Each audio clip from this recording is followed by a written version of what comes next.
Indonesia berada dalam ancaman resesi ekonomi global di awal 2023, sebagian akibat pandemi COVID-19 yang belum sepenuhnya pulih dan sebagian besar diakibatkan oleh dampak perang antara Rusia dan Ukraina. Pertanyaannya, mampukah Indonesia selamat dan bahkan menjadi penyelamat dunia dari ancaman resesi global? Menurut Gus Muhaimin Iskandar, Ketua DPR RI bidang kesehatan rakyat dan juga Ketua Umum DPP PKB, Indonesia memiliki peluang dan potensi untuk selamat. Syaratnya, segera bangkit dan serius menggarap potensi dan peluang yang dimiliki. Mirsa PKB Talks dimanapun Anda berada, berikut ini penuturan Gus Muhaimin Iskandar di depan Rektor UGM dan Sivitas Akademik Visipol Forum Leadership.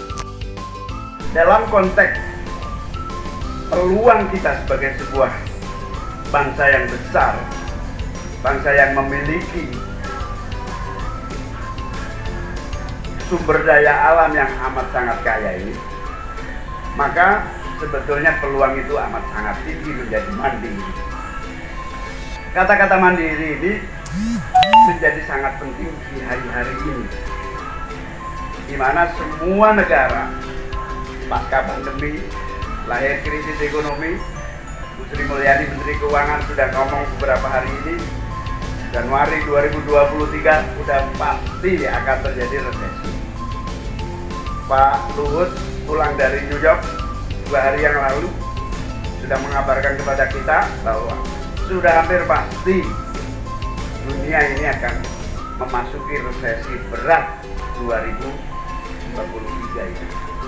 Artinya apa? Tantangan yang paling real adalah apakah kita bisa menjadi bangsa yang selamat dan menyelamatkan resesi itu. Syarat yang bisa kita harus lakukan adalah kita harus mandiri. Mandiri di bidang berbagai hal yang bakal muncul dari krisis itu. Yang pertama, krisis yang bakal muncul ini adalah pangan. Yang kedua adalah energi. Alhamdulillah beberapa hari yang lalu sudah bisa tentang itu. Untuk 1 tahun ke depan insya Allah aman. Tapi 2 tahun ke depan tidak ada satupun yang bisa menjawab.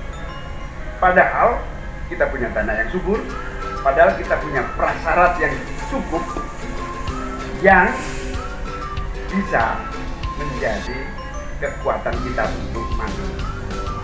Mandiri artinya kita bisa hidupi kita sebagai sebuah bangsa.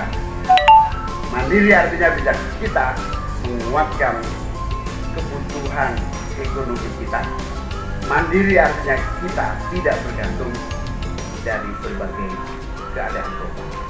Bahkan diharapkan kita juga bisa mandiri sekaligus membantu negara-negara lainnya. Kita mandiri dalam pangan ini, hadirin hadirat sekalian, sebetulnya yang harus kita ingatkan dan tempuh segera. Dan ini sudah menjadi kesadaran umum.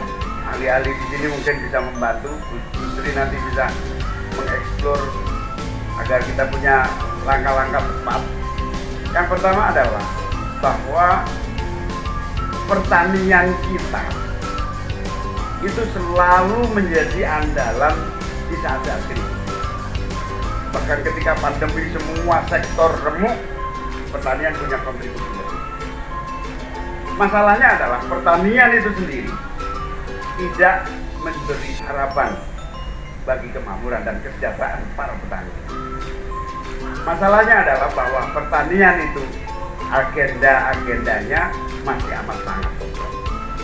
Nah, salah satu yang saya tawarkan di dalam buku ini, kita kembali kepada Undang-Undang Dasar 1945, terutama pasal 33, yang intinya adalah bumi, air, dan kekayaan alam yang terkandung di dalamnya dikuasai oleh negara dan digunakan sepenuhnya untuk kesejahteraan. Artinya apa? Redistribusi lahan harus secara revolusioner kita lakukan.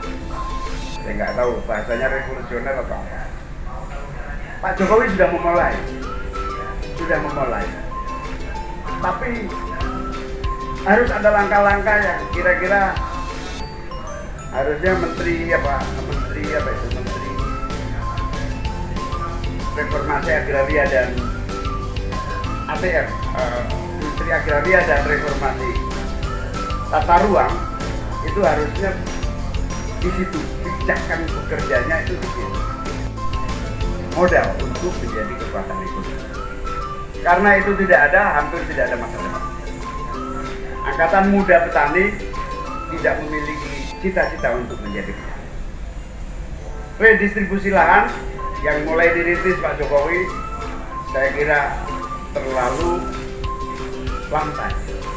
Harus digenjot lagi, harus lebih efektif lagi.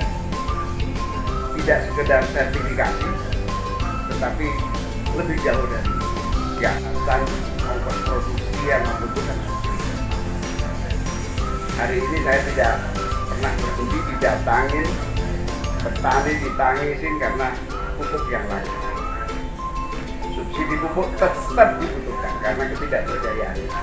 Masalahnya adalah harus ada reformasi, atau kalau mau kenceng lagi, revolusi penata laksanaan dari distribusi pupuk subsidi atau distribusi bagi ketidakberdayaan petani. Pertanian ini tentu saja petani harus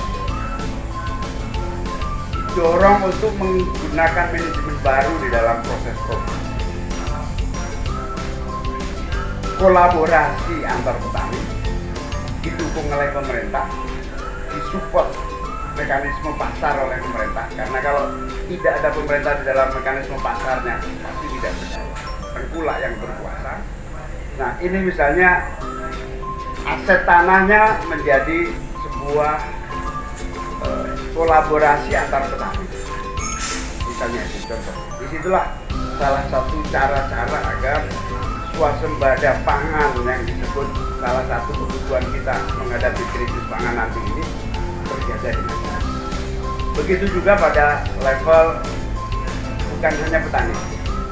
Satu yang kita perlu lakukan adalah, atau tawaran yang bisa kita lakukan adalah ketidakberdayaan mereka karena tidak punya aset produksi, tidak punya akses permodalan yang memadai, dan tergulung oleh yang disebut sebagai kekuatan besar dari pemilik pasar.